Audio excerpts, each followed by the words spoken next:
Well, the scene at the table was an interesting scene for me because I was actually doing a part which I really never ever bargained for. Stanley came up to me and said, look, you know, this is the bit where you carry Patrick Magee in his wheelchair down the stairs, and then at the end of the scene you actually put him down onto the floor and then wheel him into the table, and then you go around and sit at the table, and then there is a dialogue scene. And it's a very, very famous scene. It's where Alex drinks the drug wine and eventually keels over into the spaghetti. And Patrick Magee is a fantastic actor, very, very intense, very, very intense scene.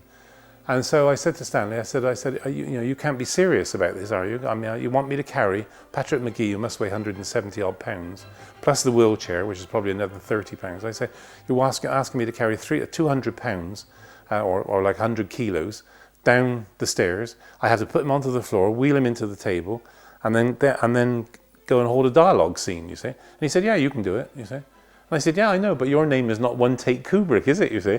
And the whole scene, the whole set went quiet, you know. I'd actually called Stanley One Take Kubrick, you see. And he just smiled, he just laughed it off. I think everybody thought I was going to get the sack, you know, there and then. But he just laughed it off, and he said, well, we'll shoot this as quickly as we possibly can. And I think we shot it in about 6 takes.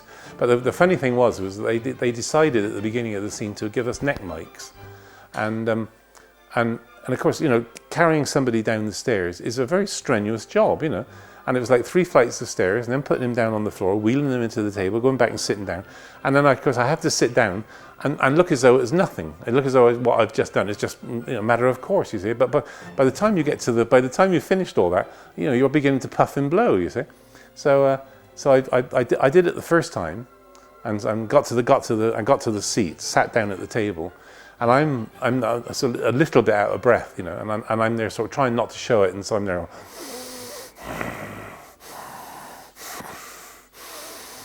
This sort of thing, you know, trying not to show that it was any effort. And Stanley says, oh, there's some terrible noises coming over the neck mics. He said, let's change all the neck mics, you see. So with that, they've changed the neck mics, and we go and shoot the scene over again, you see. So, and it was within like minutes, like you said, after doing the first time. So we do it the second time.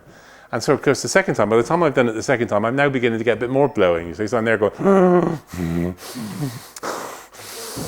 you see? And Stanley comes out again, he says, change all the neck mics. He said, there's terrible noises coming over the neck mics again, you see. So we change the neck mics for the second time. And then we do it the third time, and then I sit down again. And because by this time, I'm absolutely shattered, you know. And I sit down, and I'm there going, Stanley comes out, he says, oh, he said, I can see what it is now. And with that, he said, they took the neck mics off, and we shot the scene without neck mics. And then, of course, it was a really very, very intense scene with Alex, more wine, you know, and it's all this. It was really, really quite scary. And then Alex keels over and facing the spaghetti, and that was the end of the scene. Then, of course, they bring in John Savidan and Margaret Tyzak, and then because, you know, everything continues from there on.